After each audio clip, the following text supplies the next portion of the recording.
Hello and welcome to another Alex McCarthy's Wrestling Daily right here on WrestleTalk, and we are fresh off the final wrestling pay-per-view of the year, WWE TLC. Much to get into.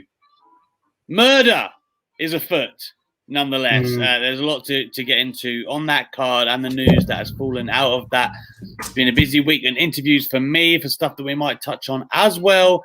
But I am flanked by WrestleTalk's prodigy journalist, Louis Dangoor. The Al McCarthy Sr. is looking down on his child. How are you, Louis? I'm good. TLC last night was pretty good on the whole. I really liked it. I thought it was a late contender for pay-per-view of the year. In terms of WWE anyway, it was less than 3 hours, which always get, or just about 3 hours, which always gets a big thumbs up from me. There might have been murder, but other than that, it was a thoroughly enjoyable pay-per-view. So happy days. Thumbs up from me. I'm having real audio issues on my end for some reason. People were coming, you were coming and going all through that chat. Okay, well, let's have a look at the chat. You might have to man the ship quickly while I fiddle with what's going on here. I will do that. So I'll run down my rough thoughts on TLC, which was, on the whole, I thought actually a very, very positive show. There was very good matches. The opening match was good. I actually really enjoyed the Miz and Miz cash-in stuff, which was not as bad as I thought it would be on paper. And you get the money in the bank off Miz without having him win. I know it's another money in the bank wasted. Just so you know, Al, the comments are saying that audio was fine for both of us. I mean, I couldn't hear. I can now. It's just sorted itself out. I went into the options, but when our intro music was playing, it was coming and going. I was like, is that just me? And then for some reason, when you started talking, it just went silent. Anyway, we're back in business, it seems. We're back in business. And I didn't have to man the ship for too long and scare people off. Again. We're having problems there. Right, now I can't hear you very well.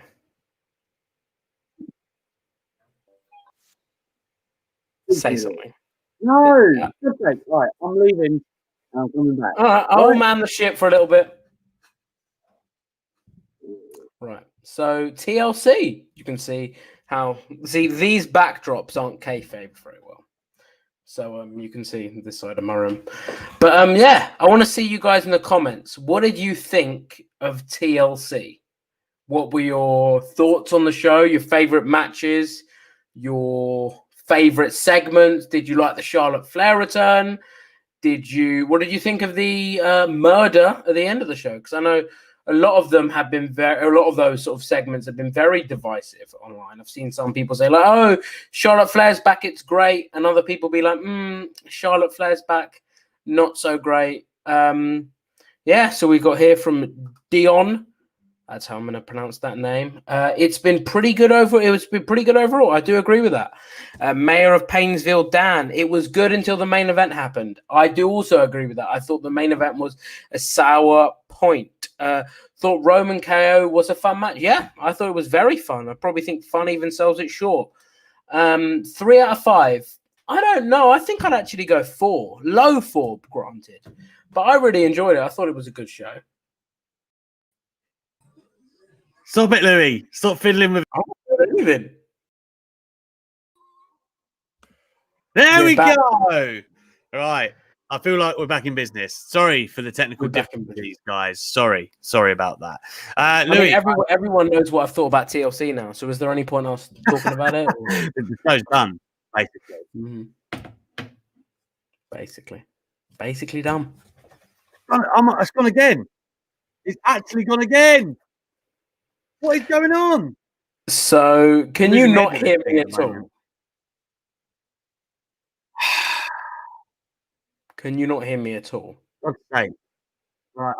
I'm fully going to restart and come back. I might be gone forever because there could be an update. But That's all right. Listen, we will finish this show and do an hour with you guys. So even if we have to stay here again, you've just come back. I don't know why you keep coming and going for me. What is this?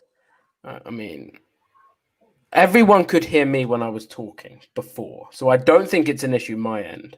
No, it's not. It's for me, but I don't know why it keeps coming and going. I'll tell you what, restart. SB3 is not wrong here, though, is he?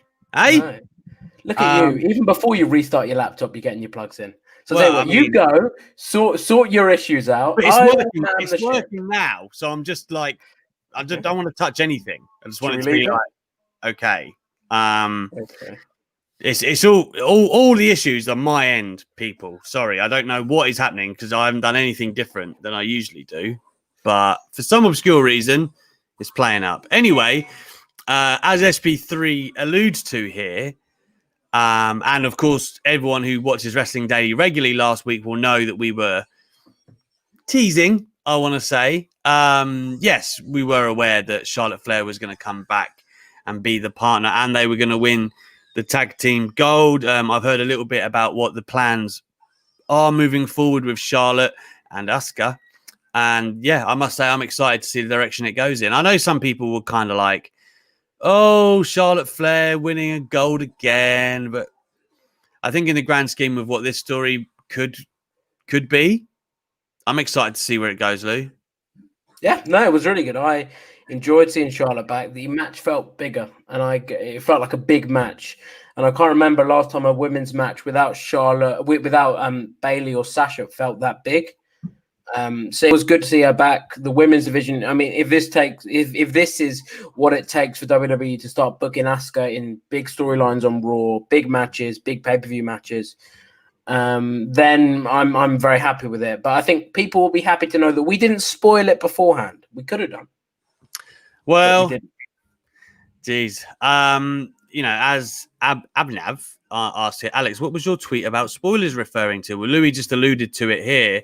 Obviously, Meltzer and Brian Alvarez unashamedly just straight up tweeted that Charlotte Flair was returning and dropped the news. They didn't even give the whole spoiler, luxury that some people want to be afforded because, I saw some people go, well, don't follow him then. But then if someone retweets it or likes it or comments, then it's going to pop up on your timeline anyway. And, so I just feel it's a common courtesy that you should at least say spoiler, former champion returning at TLC tonight. And then people, if they want to click on it, fine. I personally don't, like I said, I knew this news for like 10, when did I tell you, Louis? 10 days, 2 weeks ago. Yeah. And I just, to me, there's no benefit in dropping those spoilers. Like, who's really going to thank you for it? I certainly wouldn't thank anyone ruining a show for me. So all I used that information for was I did a piece on a report on what the plans were moving forward and that her plans were locked in, which obviously I knew that they were. And I know a little bit moving forward, which I will share with you guys in good time. But let us know in the comments, like, are you, what's your deal on spoilers? Do you want to know? Is there a way that you want to be told them? It is difficult. It is really difficult. It is, but for me, like I said, it's just my way of operating.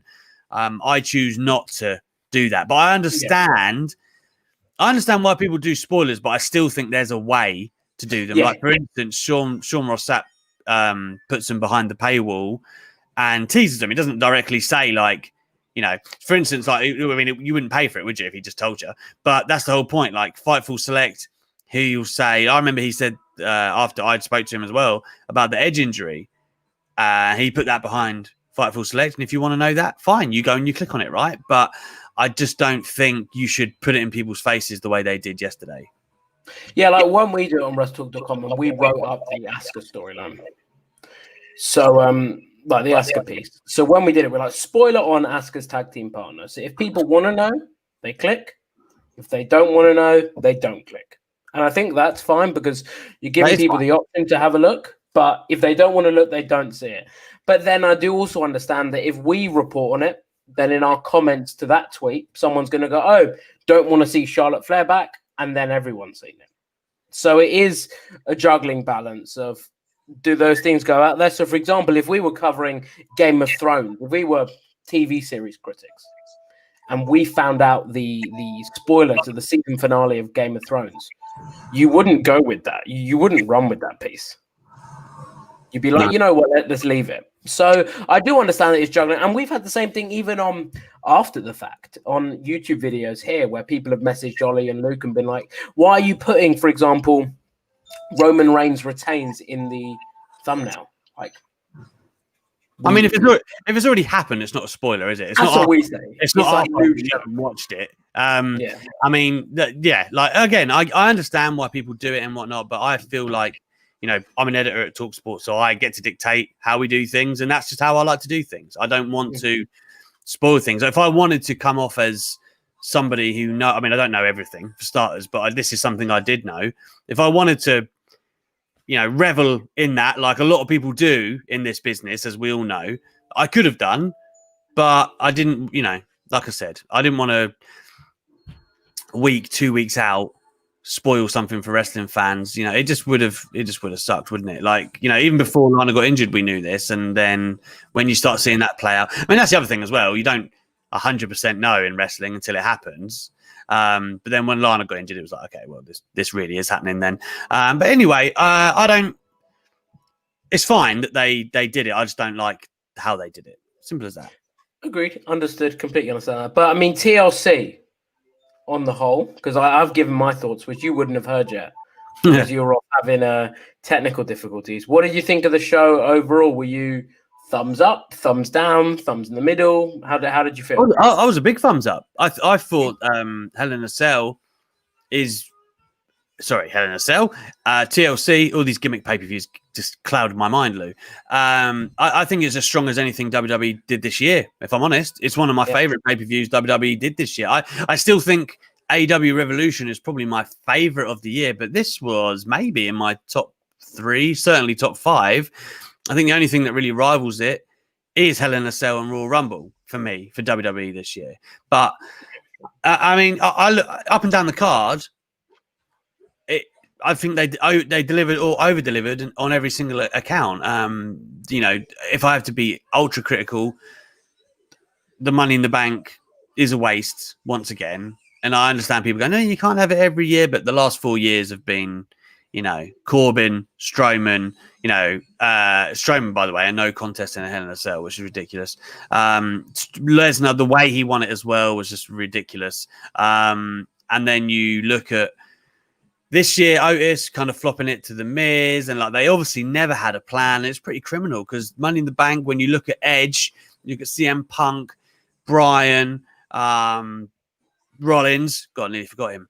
Like you look at the guys that it's really made as main event players, it's criminal that you can't find someone to do that. So that is a bugbear in mine. I also think the Miz, it doesn't make sense when he cashed in. Like, in the ladder match, it might have done if everyone was kind of like out cold or whatever, but he cashed in and then attacked Drew, who was already on the ladder, and like almost was still at ringside. Like there was a lot to do.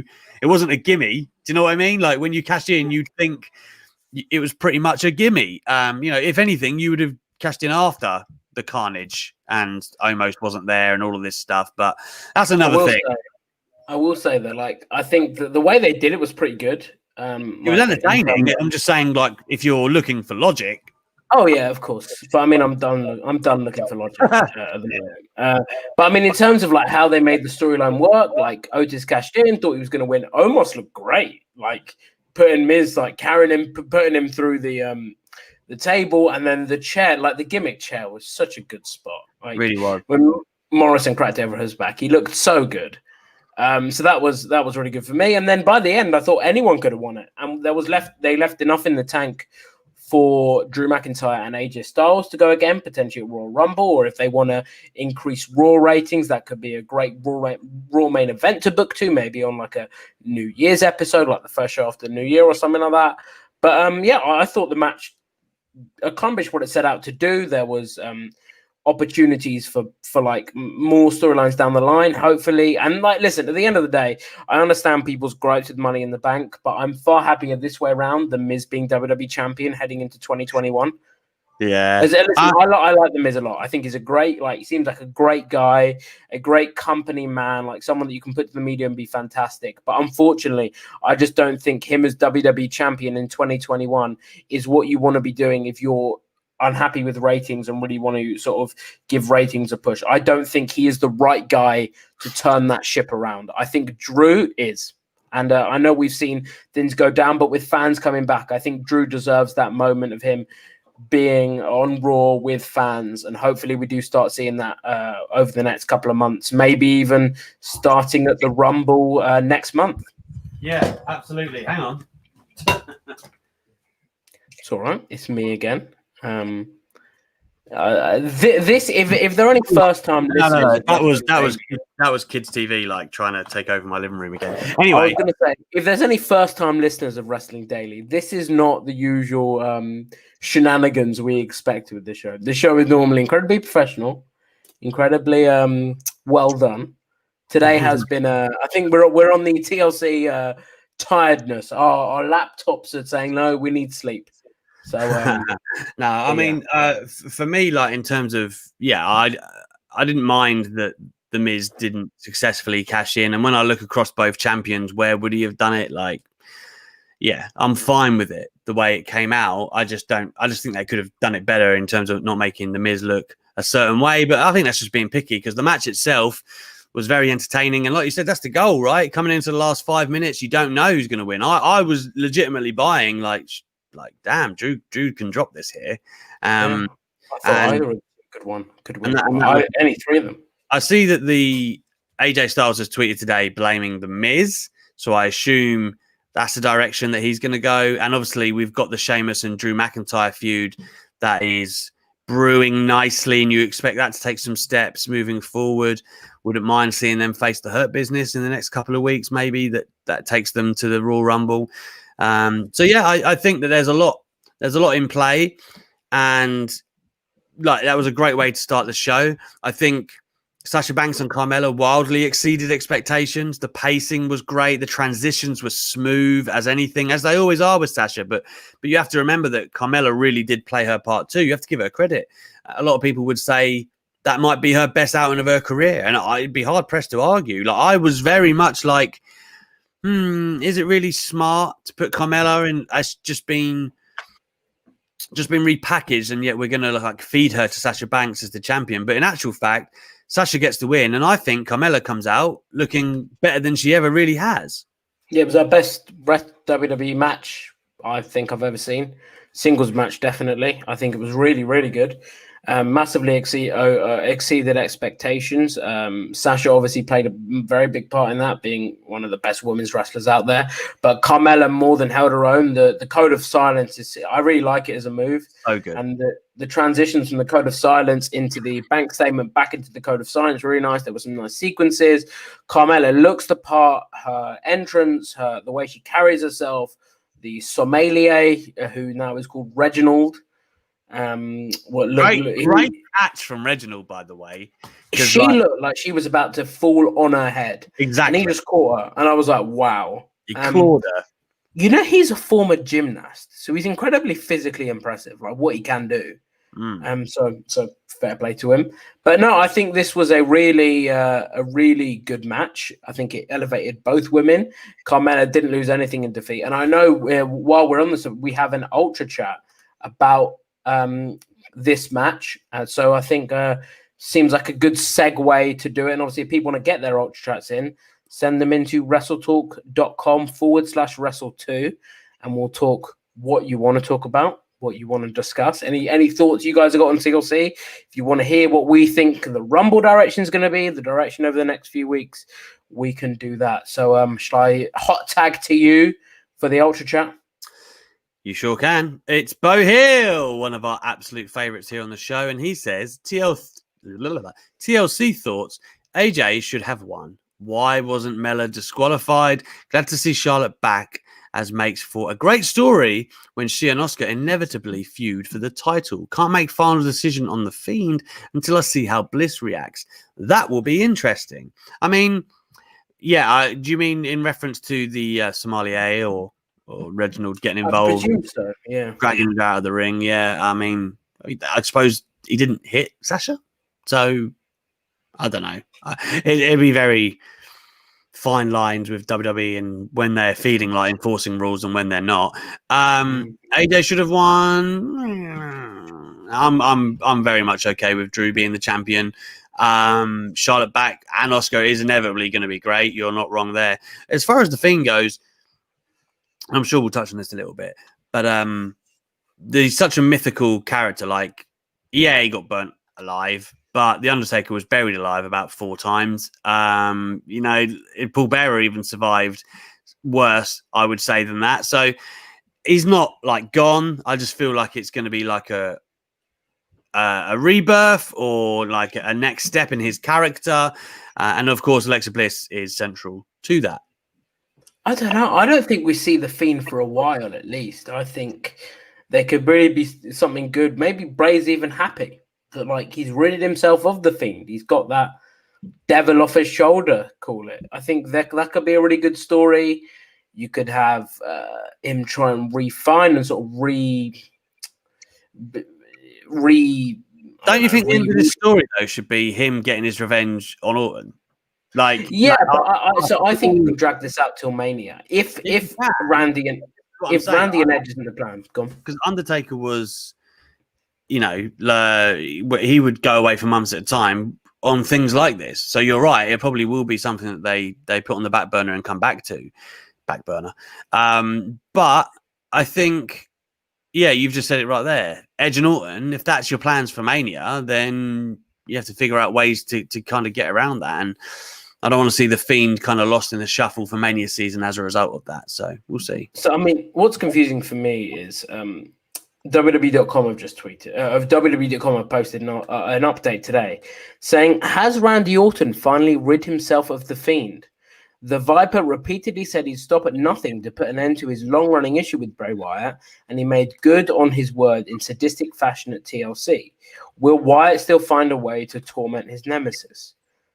So, he's dead. Yeah?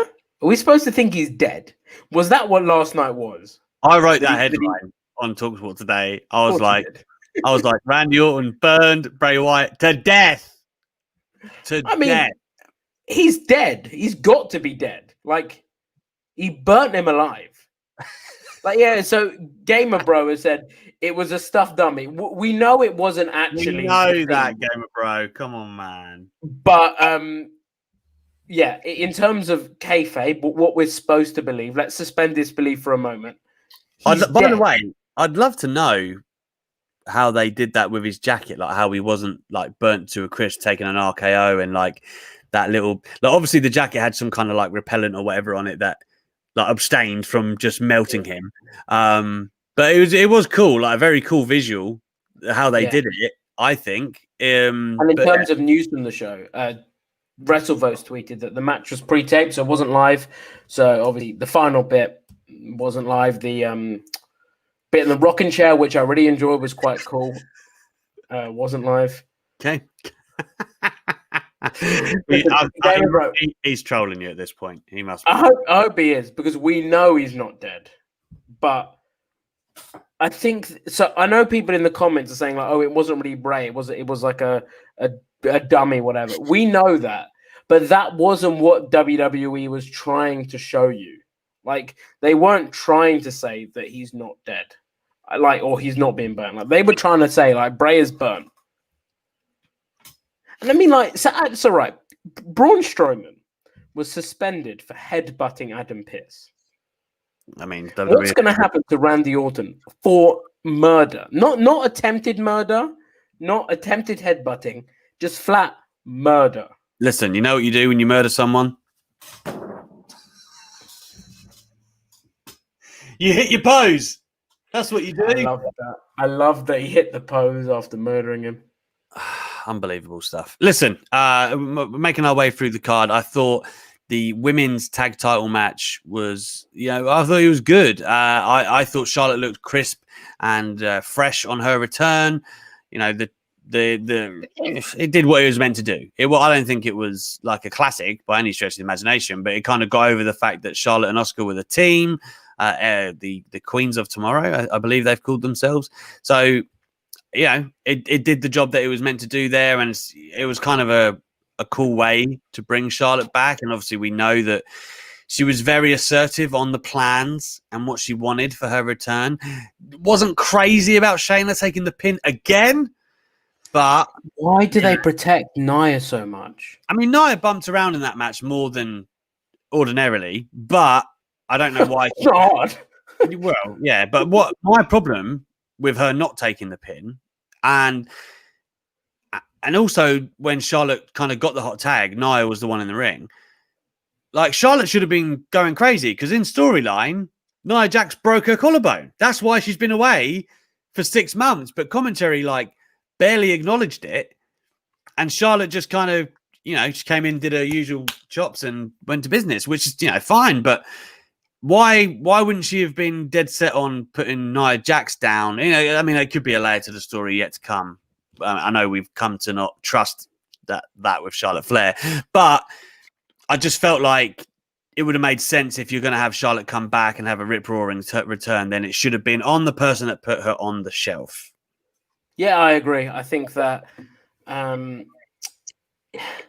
they had an opportunity there to make it all make sense, and it did, but they didn't explain that. And normally when they find something, they're like, oh, let's ram it in. They didn't really do that, sort of say like, this is what's happened, like she ruled her out six months ago, have like a video package, even if you don't want to do it like as she's making her entrance to look like it's been queued up, have it in the middle of the match, like when there's a bit of a lull or something, just be like, oh, this is what happened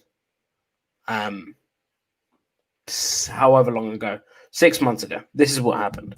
But yeah, I mean, I'd be interested to know, obviously, in the ultra chats, to get them in at WrestleTalk.com/Wrestle2, what people thought about this, because I've seen more negative than positive, and that surprises me, because I think if people want to see Asuka in high-profile feuds, in high-profile matches, then this is the way we're going to see it, and the best chance of that happening. Look, people have to get over themselves, Lou, with the Charlotte hate. They really do. Yeah. I understand that people have grown tired of watching her win titles, but on this occasion, for me, if you've got Charlotte and one of them's going to turn, presumably Charlotte, down the road, it's a great story to have Asuka then face her at WrestleMania on the stage where Charlotte broke her original streak in WWE, get that win back over Charlotte. If that's how it all plays out, then it's fantastic. It's a great story. You can't just not have Charlotte and someone of her pedigree in the title picture. She, whether you like it or not, we're looking at Randy Orton's and Triple H's and people who have got kind of over a dozen title reigns. Why wouldn't Charlotte in the landscape of women's wrestling have the same? She would. She is that kind of player. So I feel like people just jump on her. They don't even want to talk about the talent she evidently has in the ring and how she always delivers on pay-per-view and all of this stuff. Well, but she's put in that spot maybe because she deserves to be there. Maybe she had doors open for her because Flair is her name. I don't think anyone's denying that, but you can't say that she hasn't bust through the doors that were opened for her. She has. She is one of the best performers in the world. I think people are a bit too much on the whole, oh, God, it's Charlotte again, blah, blah, blah. I'll tell you another bit of synergy that I liked. Last year at TLC, it was Charlotte tagging with Becky against Asuka and Kairi Sane. The year before, it was Asuka defeating Charlotte and Becky in a triple threat for the title. So Charlotte teams... match that. Yeah.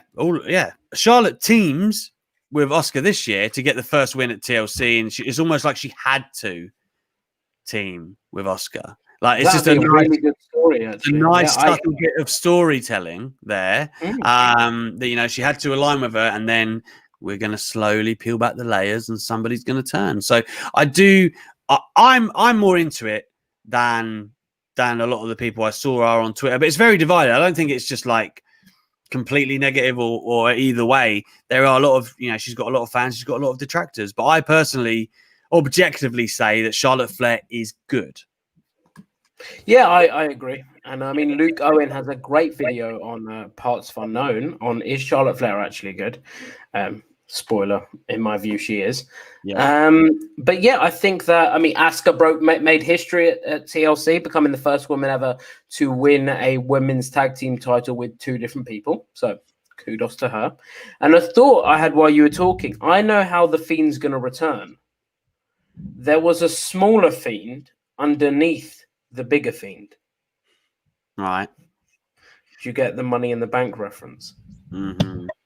With the Money in the Bank, for anyone that doesn't know, a Money in the Bank, WWE had Rey Mysterio was thrown off a roof along with Aleister Black, and the way they returned was they were thrown off the big roof, but there was a smaller roof underneath the bigger roof, which is how they didn't die.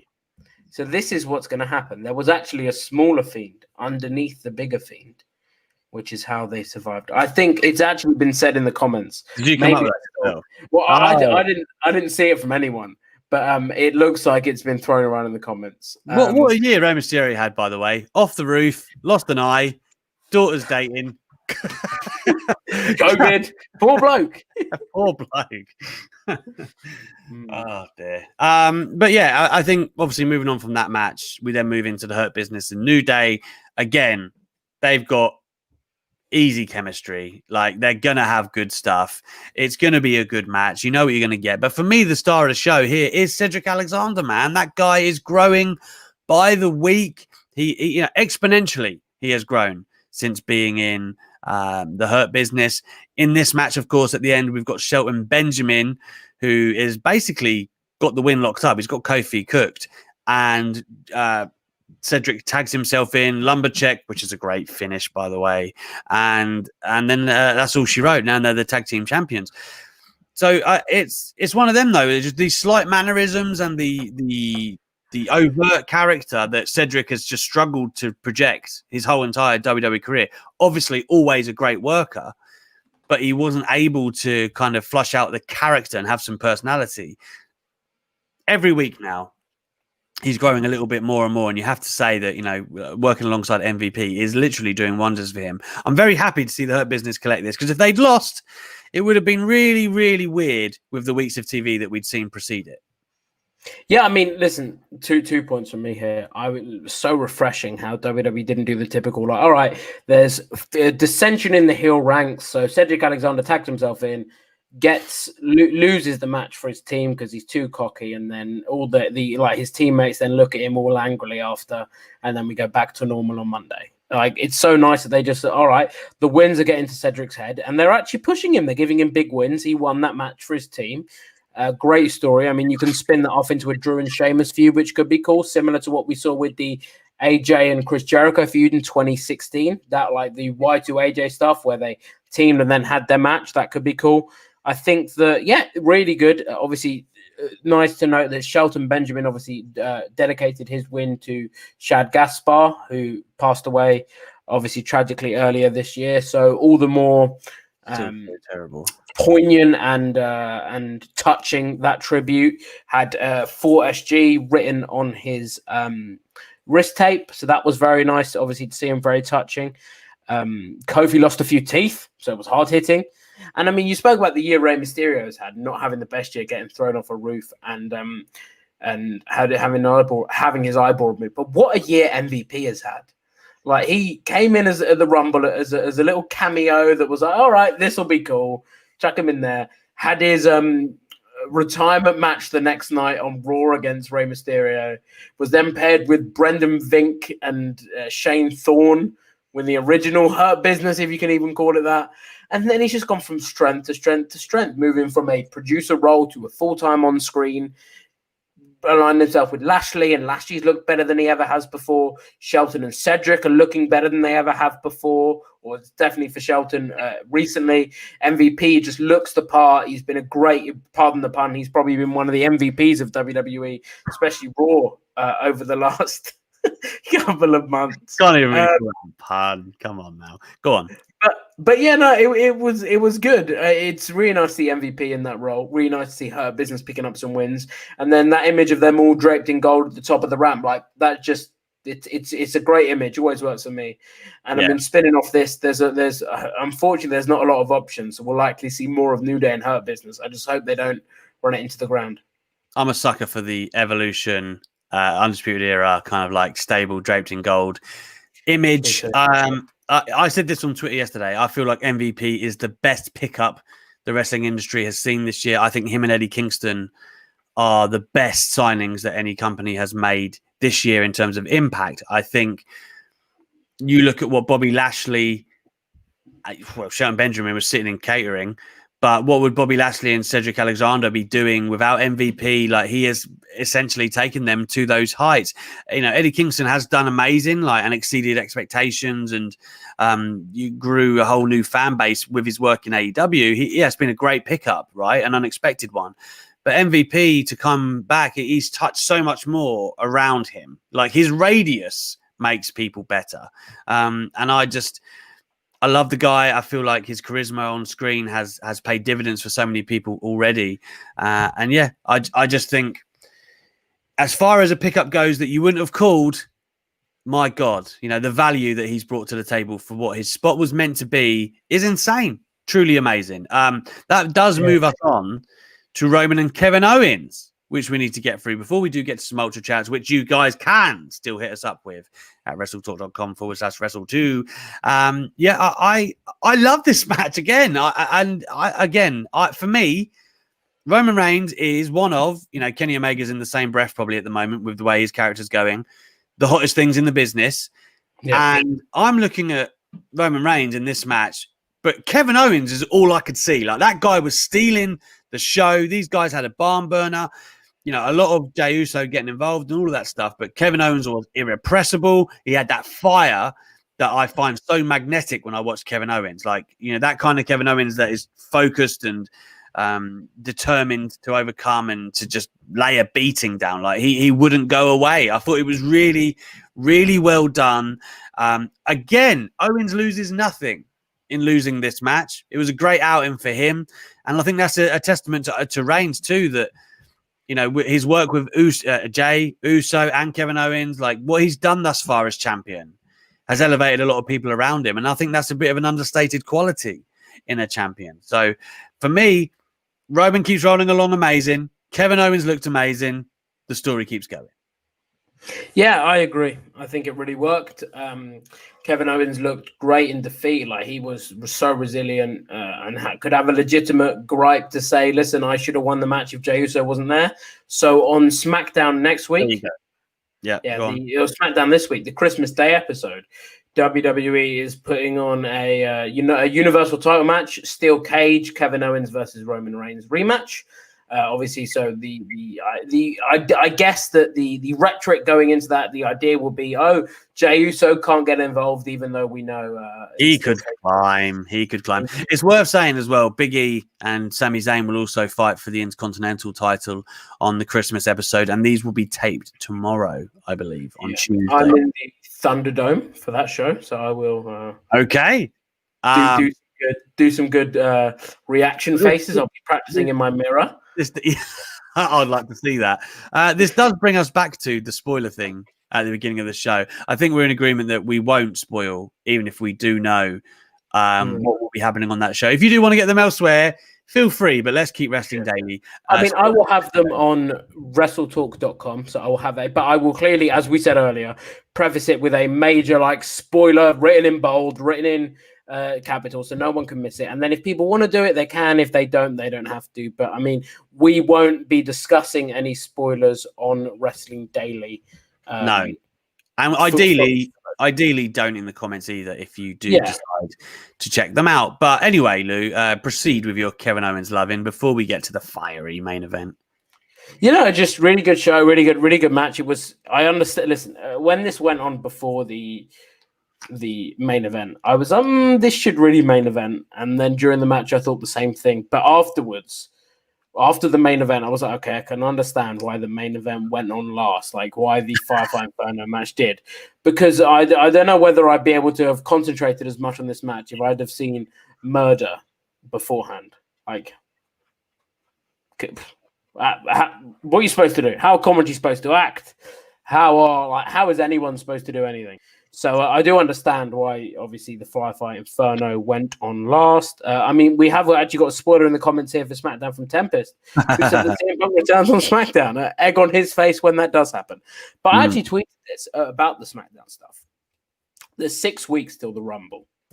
So more time than your average pay-per-view sort of gap. So I predict the next 2 weeks will be probably not a lot of Rumble movement. It will probably be a lot of I presume the Kevin Owens and Roman Reigns match will be very much like a house show style main event. Like a fun spots, like cool stuff, but it won't be too much Royal Rumble story progression. Probably same with Raw tonight. That's a good comment. Yeah, that's why nothing could have gone on after it. Like, hey, we just saw Bray Wyatt murdered, but next up we've got Kevin Owens and Roman Reigns. Good stuff, Tony K. Oh, yeah, but good stuff all round. Obviously, I think the next couple of weeks of Raw and SmackDown will be not missable, but they'll be throwaway TV where if you don't you can watch them and they'll be good shows, but if you don't, you're not going to miss key story beats that we would have otherwise seen. I mean, but with Raw's disastrous rating and reactionary changes, who knows? We could see something exciting. That's more speculation on our part as opposed to direct reports. Well, I mean, on the strength of that, as we know, I was told that USA were not happy with the numbers, and they were hoping that WWE would move in a quote unquote adult, though not sexual, direction. And then we see a man get burnt to death. So I don't know. I mean, I feel like that was already in the offing because of what they'd done on Monday. Like they'd obviously set that up or whatever. I don't know if they were planning to go to those lengths that they did on Sunday, but it's interesting but this wasn't announced as a Firefly Inferno match until. Well, exactly that. That's what I'm saying. I feel like the seeds were planted, but I don't know whether they actually decided, hang on, how far can we take this until in the week? That's what I think. I see Meltzer was kind of like sour on the report, but as far as, it's not as if USA can dictate to WWE, but there is like 1,000,000% of dialogue between the network, and this goes for Fox 2, and the host of the show. So it's one of those things that there's always going to be an ongoing thing. Just because USA suggests that or think that doesn't mean WWE is going to do it. Doesn't mean that's what we're going to get, but that is something that they have thought. I'm very, very confident in that. So I think it's very interesting where WWE go from here.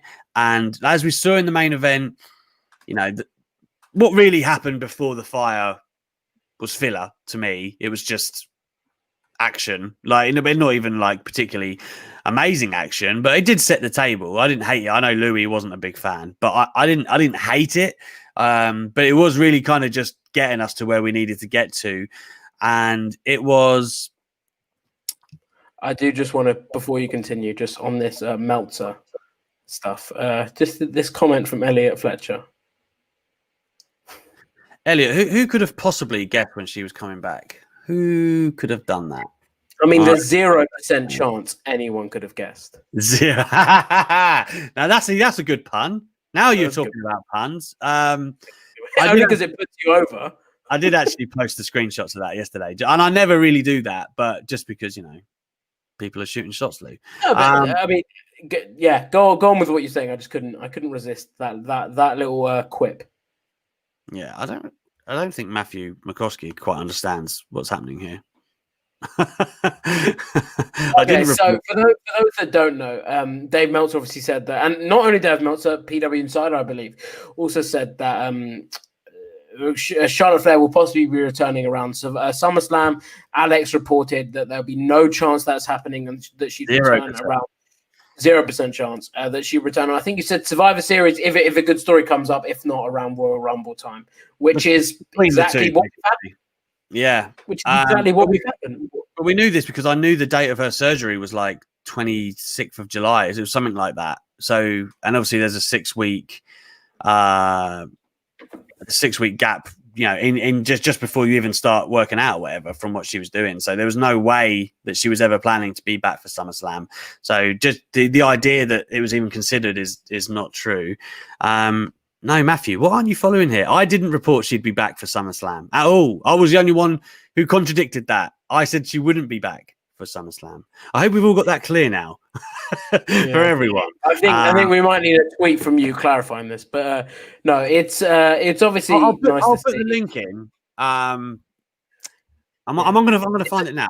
I'll put the link in. It's obviously good to see your reports corroborated, and I guess not corroborated, but come true, which is always, especially when a couple of people might doubt what you said. I've had it, and Al's had it as well. It's nice that I know Goldberg, when he said that he's on a two match per year deal, and he'd done all of his matches for 2020. I remember being all right, I'm going to go out on a limb and say this, because I know it's true. But no one else was backing it. And I heard Meltzer said it's not true. And then Goldberg confirmed it in an interview a couple of weeks later. So I was like, okay, good. Very good to hear. But while Alex is getting that, I will read an Ultra chat here. We'll hear from Matthew Makovsky, who said, "One this week, money low.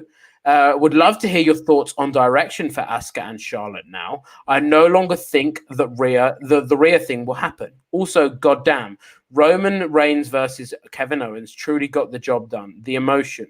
Is Owens going to do it? Yeah, it did. Bang brains." So we got the bang brains there. In terms of the direction for Charlotte and Asuka, like, I'm not too big of a fan of the you sort of the tag team, they win the tag title together and then feud, but it's gonna be very interesting to see how they do it. The match will undoubtedly be very good because it's Charlotte and Asuka, two of the best female wrestlers. I'm not even going to preface that with female. Two of the best wrestlers the WWE have got. So I think that could be cool. In terms of the direction, I probably think we see it before WrestleMania. This isn't, again, a report. It's more speculation. I'll speak more on this because I know Alex probably knows from what he was saying earlier, has a better idea. But I don't think this is the Mania plan. I think it's probably a Royal Rumble plan, and Charlotte will face someone else at WrestleMania. Possibly Rhea, possibly, I mean, if they really want to prolong the story out, could be Nia Jax. Could be Lana. Could be who? Who knows? But there are options there. Could be Shayna Baszler. Could be anyone. But I don't think it's Asuka. I think the Asuka match probably happens beforehand. And and anything you've got to, you can say there are without giving away what's on the cards. If you do. Yeah, I'm going to refrain from saying too much because obviously I've heard from the same source about what they are going to be doing. All I know or can say is that Charlotte and Asuka is the story, and that excites me. There is a lot of story to be told there. I'm gonna leave it at that, but I am excited to see what they do with it. And I do think Asuka is in dire need of a top level, high profile story like this. I say need, she deserves it. She's just an amazing talent. Also, Injection 2K says here, I told Ron Hayes about your report about Raw on his show, and he told me the story of the quiz show he and his wife were on when they were on your show, Alex. Yes, they were the Talk Wrestling quiz. He absolutely wiped the floor with Kristen Ashley, who is his partner. And they are great people. That I do like Warren Hayes very much. Very good value on Twitter. That Talk Wrestling quiz, guys, it's open to anyone. You don't have to be a journalist, although Louis is pretty formidable. Kenny McIntosh, even more so. Sorry. Come on. You faced each other before, yes? Did you not? What happened? No, we haven't. You haven't? No. He beat everyone. I thought you'd had a go on that first round. You have lost on the quiz though before. So I was getting bored. Come on, Louis. I'll tell you what. Anyway, let me just say this. Book it. You book me and Kenny. I've booked you and Adam. And what happened? You couldn't get out of bed. You didn't tell us till 4 a.m. That's true. It's very true. That will be happening in the coming weeks, Louis Dangoor versus Adam Pearson. But I do welcome all of my good eggs to come on my quiz, come on my show, in fact, like you are so gracious to do so on the Wrestling Daily. Well, that kind of wraps us up for TLC. It's very, oh no, Tempest, you're not welcome. Actually, Tempest and Kenny is the one to make. Let's have. Here we go. Listen to me. Let's have Louis versus Adam, Tempest versus Kenny. and then the winners for it all. I feel they're a bit stacked. You need to even them out a little bit. No, what you mean? Of course you can. Look, listen, I'm not WWE just feeding you filler stories. I'm giving you the best matchups where I've got them. We'll take it. The Tempest sniffing out when we hear the word quiz. Of course. Oh, but God damn, SP3 is here as well, and he's got major knowledge. This is going to become some brackets, man. It's going to open up all kinds of things. Book a tournament, G1 style. Round robin. Yeah, God damn it. Anyway, let's get to some ultra chats. CM Chris, I see you coming late, brother, but I appreciate you coming. We did change the time, so I am going to forgive you. We were meant to be 9:30, but then my radio show got recorded this morning instead of live tonight, so we pushed it forward just to make life a bit easier. Sorry for putting you out, CM Chris, but thank you very much for your ultra chat. Good evening, Alex and Louis. What are your two all-time favorite title belts? That's a very, very good question. Mine are the Hardcore 24/7 title. Yeah, that's a good one. And the DDT Wrestling Iron Man Heavy Metalweight Championship. Hashtag Elite Good Eggs. Hashtag Merry Christmas. Hashtag Happy Holidays. CM Chris, all the same to you, my good brother. I still love the Winged Angel world title. It's just looks-wise. I presume looks-wise. Yeah. That's what he means. Like, I love another thing I love the NXT UK titles, pretty much all of them. I think they're amazing titles. I like them. I'd say there's always something about like Big Gold. Yeah, Big Gold. I missed that. It just looks cool on them, like Big Gold, and also I like the White Strap IC title. That's really cool. I didn't mind it, but I wasn't.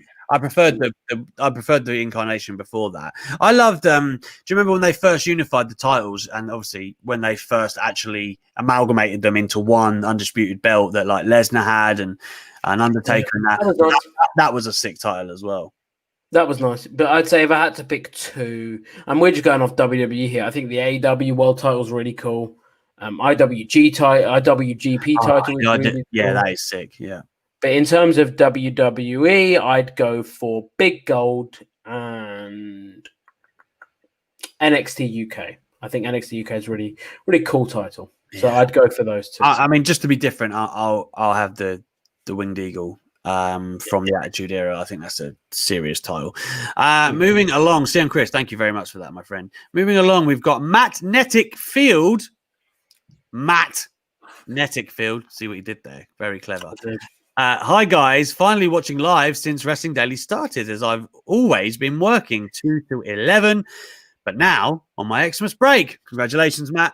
Please enjoy your time off, my friend. The other day you spoke about the rumor of Vince owning Newcastle United Football Club. Considering how bad he runs WWE, where would the Newcastle United be now? Up the mighty Chelsea. I'd love to. Okay, I've got to say one thing. Yeah. In terms of how Vince doesn't run WWE badly. He wouldn't run Newcastle either. He would just own it, I presume. But in terms of finances and money, he runs WWE incredibly well.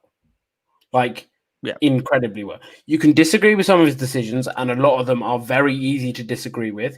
But in terms of turning over profit, turning over money, you cannot deny that he does do that. I mean, he's not going to be like a Tony Khan. I think Tony Khan's director of football. That Fulham Newcastle game would be big. I saw Tony Khan getting upset about, because we played him last weekend, right?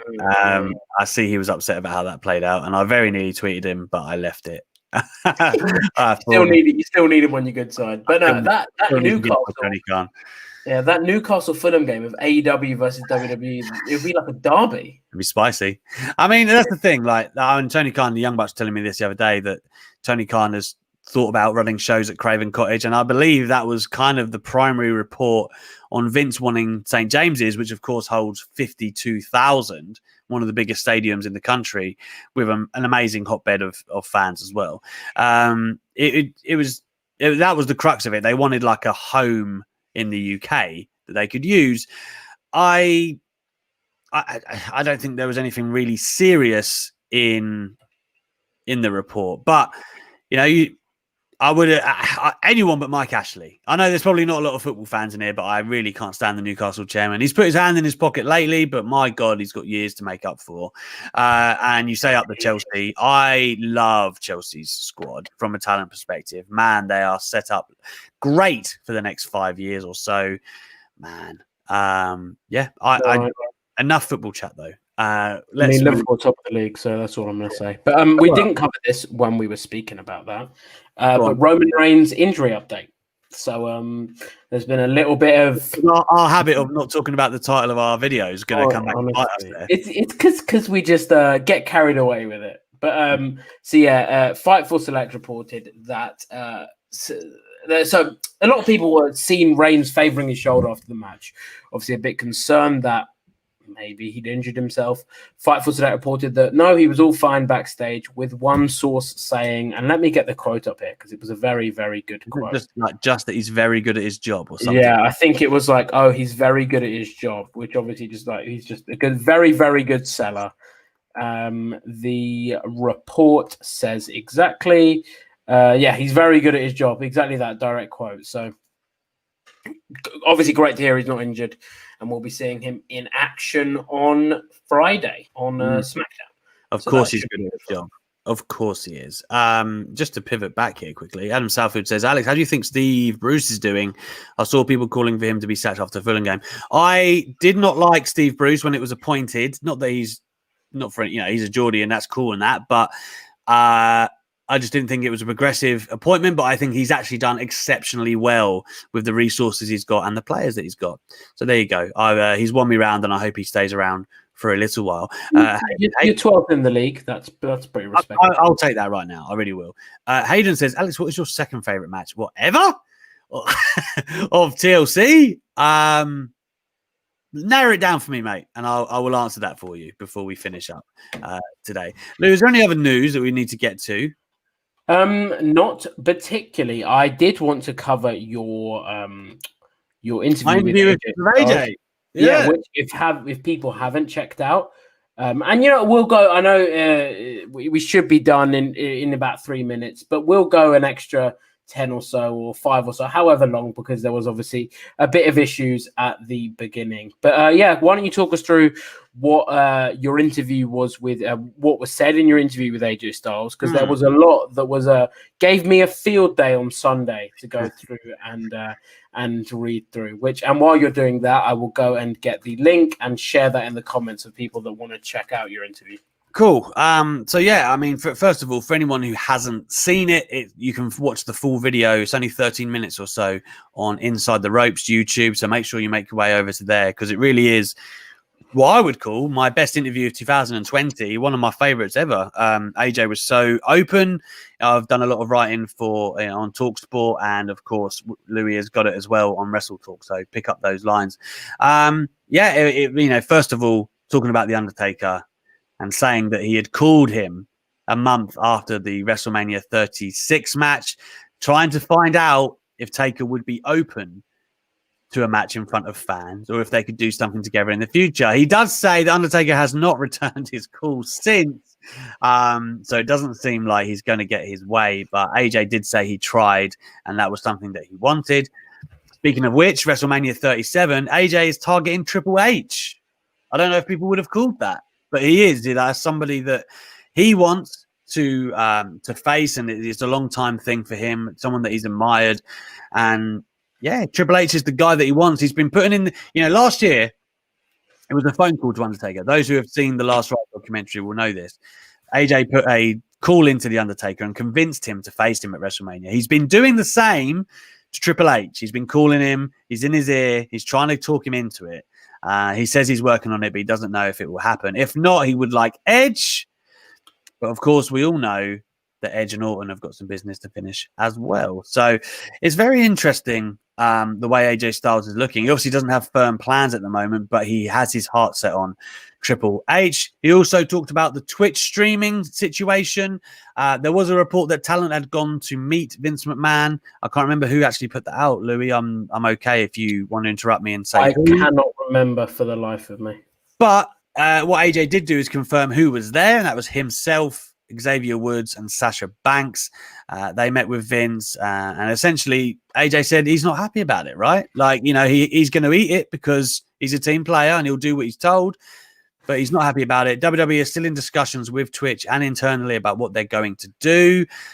Again, AJ says, am I going to like the outcome? Probably not. That's an actual quote. But either way, he made it very clear that he understands that WWE believe they're intellectual property because they own the superstars, for want of a better term. He was like, we make a lot of money out of WWE. So if in a time like this, we could pay it back. I thought that was a very telling statement, that he feels like WWE think they need the money in this time. Not sure about that, but that's what WWE are coming from anyway. And AJ Styles is acceptant of it, but he does intend to return to streaming some way or another. What was really interesting, Sasha doesn't stream on Twitch, I don't think, or if she has, I've completely missed it. But she's a bit of a locker room leader, right? That's what I was going to say, which is obviously very good to hear that she's obviously gone as a bit of a representative, it seems, and is clearly seen as a person that can go to meetings like that where situations need a sort of a leader, a representative, which is obviously very nice to hear that she is seen like that backstage and takes on those responsibilities. Yeah, and that's the thing as well, that AJ Styles was opening up about Drew McIntyre having a great 2020 and making that match mean more. And he also spoke about the ladder match, the great ladder match he had with Jeff Hardy and Sami Zayn at Clash of Champions, I want to say off the top of my head. And he was full of praise for Jamie Noble, saying that he had put together the vast majority of that match. And for anyone who doesn't know, or is or isn't interested in the way things are produced or done in WWE, Jamie Noble is always Jamie Noble. He is so goddamn smart. And everyone, Seth Rollins always works with Jamie Noble, always. So now that he's off, I think AJ Styles and that relished getting in and amongst it. And then, you got guys as well like Fit Finlay, who's back at the company now, and Tyson Kidd that are doing amazing stuff with the women. So if you ever want to think about who the great minds are behind some of these spots and stuff, there are your guys. Jamie Noble was legit one of the greatest minds. I don't think that's actually a stretch to say. He's one of the greatest minds of his generation in terms of putting matches together. And there you go. Tempest says it there. Jamie Noble also made HBK versus Undertaker WrestleMania matches. That's not a bad. It's not a bad string to have to your bow, is it? Anyway, before we wrap up, I do want to talk about just a little bit my interview with Darby Allin from last week. Wasn't AJ Styles, but definitely one that was incredibly interesting nonetheless. He spoke about his desire to wrestle FTR and how he really appreciates the work that they do and that style, and said that he could team with Moxley or Cody or Sting, any of those guys. And I actually reached out to Dax Harwood and got a comment from him. And it seems like it doesn't seem like the respect is very much mutual. He is very much a fan of Darby Allin, praising his selling and saying how underrated that is in wrestling nowadays and how Darby is that way. Told me the interesting way he found out he was winning the TNT title, wanting to wrestle Sting. He said a cinematic match would be the craziest S word he's ever seen. I've got him saying who the 2021 breakout star in AEW is going to be. Him talking about basically, I've got a lot more to come. So if you check out my Twitter, obviously, which is linked above there, and on WrestleTalk.com, we have an exclusives section. So all my exclusives are up there, and my notes from the interview. There you go. Yeah. And I may or may not have another interview dropping between now and the new year with another former WWE star. So stay tuned for that. Is that a rescheduled one by chance? Might be, might not. I've got a couple before the end of the year as well. We'll keep you alerted, guys, of what we're up to and the news that drops out of those. I must say before we wrap up as well, please do subscribe to Wrestle 2 and get those notifications turned on so you don't miss a Wrestling Daily. And head over to Twitter and give them a little follow on there because they're growing by the day. And our community is a lovely one. So please, guys, all be friends and get following and get talking about some good old wrestling. But until then, this is the last time you'll see Louis before Christmas on the Wrestling. have a little bit of very good news for WWE actually.